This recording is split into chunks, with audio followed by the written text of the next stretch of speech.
రాబోయే 6 నెలల్లో mega fans కు పండగే అని చెప్పాలి. కొత్త సంవత్సరం ఆరంభం నుంచే సాలిడ్ ట్రీట్ ఇవ్వడానికి రెడీ అవుతున్నారు మెగా హీరోలు. ఇప్పటికే చిరంజీవి, రామ్ చరణ్ నటిస్తున్న సినిమాల సందడి మొదలైపోయింది. ప్రస్తుతం మెగాస్టార్ మనశంకర్ వరప్రసాద్ సినిమాతో బిజీగా ఉన్నారు. అనిల్ రావిపూడి తెరకెక్కిస్తున్న ఈ సినిమా అదిరిపోయే ఎంటర్టైనర్ గా రాబోతోంది. వచ్చే సంక్రాంతికి ఈ సినిమా రిలీజ్ కానుంది. ఇటీవల రిలీజ్ చేసిన మీసాల పిల్ల సాంగ్ కు మంచి రెస్పాన్స్ వచ్చింది. త్వరలోనే రెండో పాట రిలీజ్ చేయడానికి రెడీ అవుతున్నారు.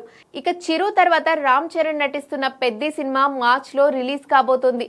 లేటెస్ట్ గా ఈ సినిమా నుంచి రిలీజ్ అయిన చిక్రీ సాంగ్ సెన్సేషనల్ చార్ట్ బస్టర్ అయింది.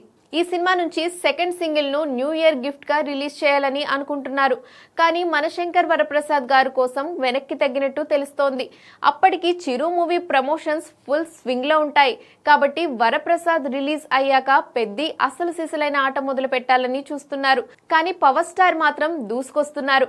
హరీష్ శంకర్ దర్శకత్వంలో పవన్ కళ్యాణ్ నటిస్తున్న ఉస్తాద్ భగత్ సింగ్ సినిమాను వచ్చే ఏడాది సమ్మర్ లో రిలీజ్ కు ప్లాన్ చేస్తున్నారు. ఈ నేపథ్యంలో ఉస్తాద్ ఫస్ట్ సింగిల్ ను న్యూ ఇయర్ కానుకగా డిసెంబర్ 31న రిలీజ్ చేయబోతున్నట్టుగా తెలుస్తోంది.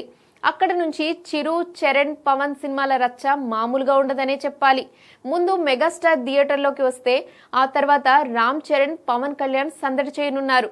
అంతేకాదు మెగాస్టార్ నటిస్తున్న సోషియో ఫ్యాంటసీ మూవీ విశ్వంబర కూడా సమ్మర్ కే షెడ్యూల్ చేయబడి ఉంది. మొత్తంగా వచ్చే ఏడాది ఫస్ట్ హాఫ్ లో మెగా ఫ్యాన్స్ రచ్చ మామూలుగా ఉండదనే చెప్పాలి.